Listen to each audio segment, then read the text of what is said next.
Assalamualaikum warahmatullahi wabarakatuh. Perkenalkan, nama saya Taskia Az-Zahra. Saya dari D3 Manajemen Pemasaran 4703 angkatan 2023. Di sini saya akan menjelaskan brand atau produk Indonesia yang sudah melakukan pemasaran global, yaitu Hokben. Hokben awalnya merupakan kepanjangan dari Hoka Hoka Bento atau jaringan restoran makanan cepat saji yang menyediakan makanan bergaya Jepang yang berbasis di Jakarta, Indonesia. Hingga kini, Hokben memiliki 170 gerai per akhir Januari 2020 yang tersebar di Pulau Jawa, Bali, dan Sumatera. Strategi kompetitif yang digunakan oleh Hokben yaitu yang pertama, strategi pemasaran yang efektif.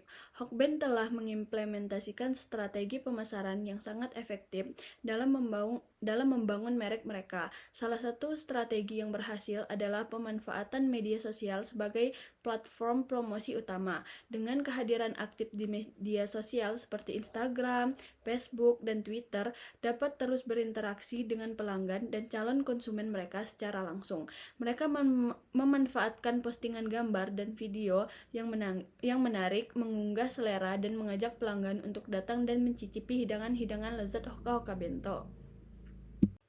Yang kedua ada ekspansi dan strategi lokasi yang tepat. Hoka Hoka Bento telah berhasil menerapkan strategi ekspansi yang cerdas dan strategi lokasi yang tepat untuk memperluas bisnis mereka. Salah satu kunci keberhasilan Hokben adalah kemampuan mereka dalam memilih lokasi restoran yang strategis.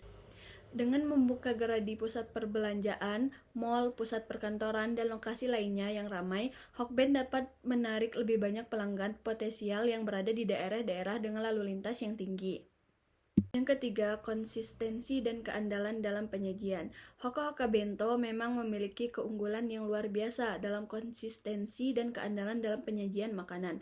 Mereka telah berhasil membangun reputasi sebagai restoran yang dapat diandalkan untuk penyajian makanan berkualitas dan lezat setiap saatnya. Konsistensi dalam penyajian makanan menjadi salah satu faktor utama yang membuat pelanggan loyal kembali lagi dan lagi. Yang keempat, inovasi menu dan pengembangan produk. Hoka Hoka Bento memang berhasil mencatat diri sebagai salah satu restoran cepat saji yang sukses di Indonesia berkat strategi inovasi menu pengembangan produk yang mereka terapkan. Selain tetap menyajikan menu klasik Jepang yang ciri khas, mereka juga selalu berusaha untuk berinovasi dan memperkenalkan variasi menu yang menarik. Yang kelima, ada fokus terhadap kualitas dan keberagaman menu. Hoka Hoka Bento telah berhasil mencapai kesuksesan yang luar biasa berkat strategi fokus pada kualitas makanan dan keberagaman menu. Mereka tidak sekadar menyajikan hidangan Jepang, tetapi juga menjamin bahwa makanan yang mereka tawarkan benar-benar autentik dengan menggunakan bahan-bahan berkualitas tinggi. Dengan adanya komitmen terhadap kualitas, Hokben berhasil memenangkan hati pelanggan yang menginginkan pengalaman cita rasa Jepang yang sejati.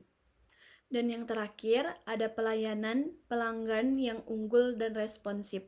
Pelayanan pelanggan yang unggul dan responsif merupakan salah satu strategi yang menjadi keunggulan Hokben dalam menghadapi persaingan di industri restoran cepat saji. Mereka sangat memperhatikan pengalaman pelanggan mulai dari awal proses pemesanan hingga saat mereka meninggalkan restoran.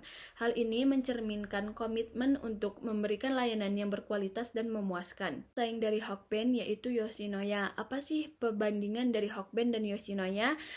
Dari variasi menu dan harga sebetulnya beda tipis. Dari paket bento sampai dengan simple set, menunya sama diputar satu sama lain. Ada yang ditambah ini dan ada yang dikurang itu. Untuk harga paketan Yoshinoya berkisar antara 35.000 sampai 53 ribuan. Sama halnya seperti Yoshinoya, Hokben juga punya paket hemat yang harganya sekitar 16.000 sampai 19 ribuan. Soal menu gorengan lebih dibilang Hokben punya banyak variasi. Jumlahnya beda tipis dengan Yoshinoya, mulai dari ekado, shrimp roll, torino teba, chicken katsu, ebi pura, dan yang lainnya. Boleh jadi varian gorengan Hokben lebih banyak dari Yoshinoya, tetapi dari sisi harga Yoshinoya lebih ekonomis dan terjangkau.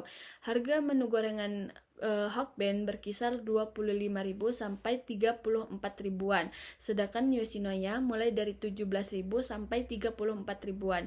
Beda tipis memang, tetapi perbandingan harga ini jelas akan signifikan jika kumulatif, apalagi kalau kondisi keuangan sedang kurang mumpuni.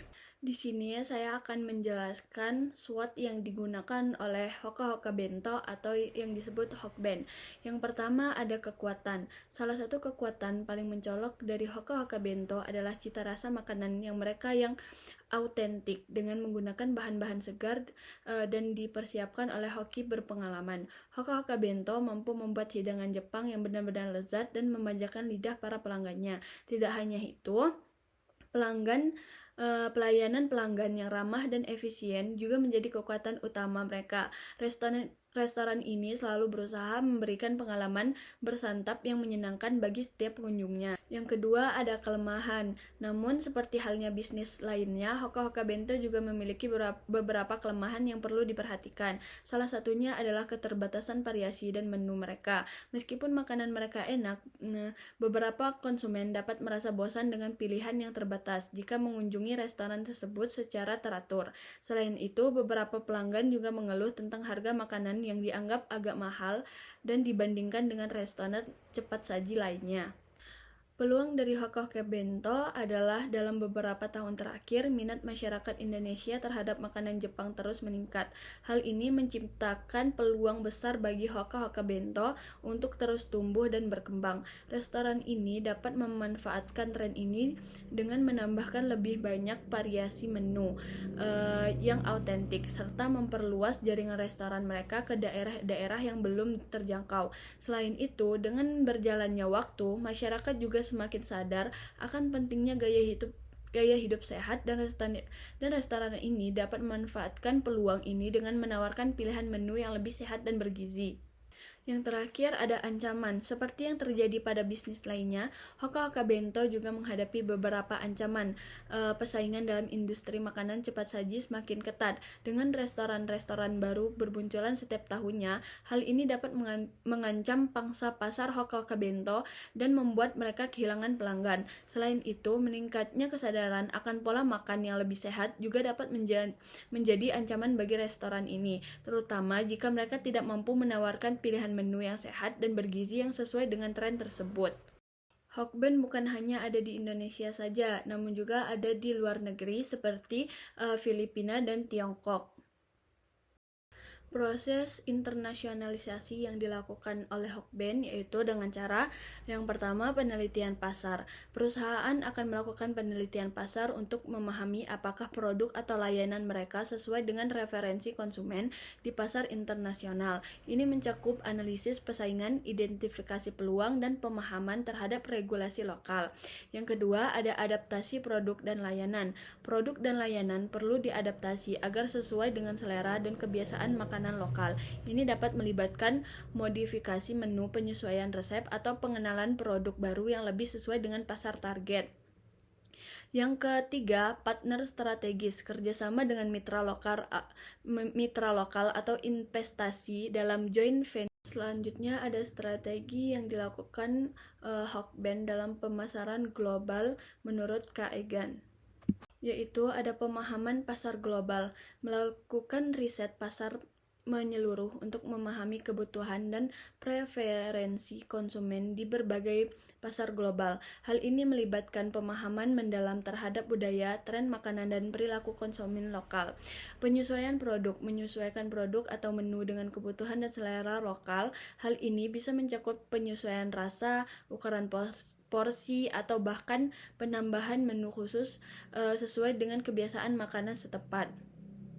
Selanjutnya ada pemasaran terpadu. Mengembangkan strategi pemasaran terpadu yang mencakup elemen-elemen online dan offline. Ini dapat melibatkan kampanye iklan, promosi di media sosial secara peluncuran produk dan kemitraan dengan media atau influencer. Branding konsisten. Mempertahankan konsistensi merek di seluruh pasar global. Ini termasuk menggunakan logo yang sama, pesan merek, dan elemen visual di berbagai platform pemasaran. Ada juga inovasi produk, terus melakukan inovasi produk untuk tetap relevan dan menarik bagi konsumen global. Ini bisa mencakup pengembangan menu baru, pengenal produk khusus musiman, atau kolaborasi dengan koki terkenal. Kemitraan strategis, membangun kemitraan strategis dengan pemangku kepentingan lokal seperti pemasok lokal dan mitra distribusi. Ini dapat membantu memperkuat posisi merek dan memfasilitasi operasi global. Yang terakhir, pemasaran responsif, menyesuaikan strategi pemasaran secara responsif terhadap perubahan dalam lingkungan bisnis global, seperti perubahan regulasi dan tren konsumen dan perubahan ekonomi. Cukup sekian penjelasan dari saya. Bila ada salah-salah kata, saya mohon maaf. Wabillahi taufiq wal hidayah. Wassalamualaikum warahmatullahi wabarakatuh.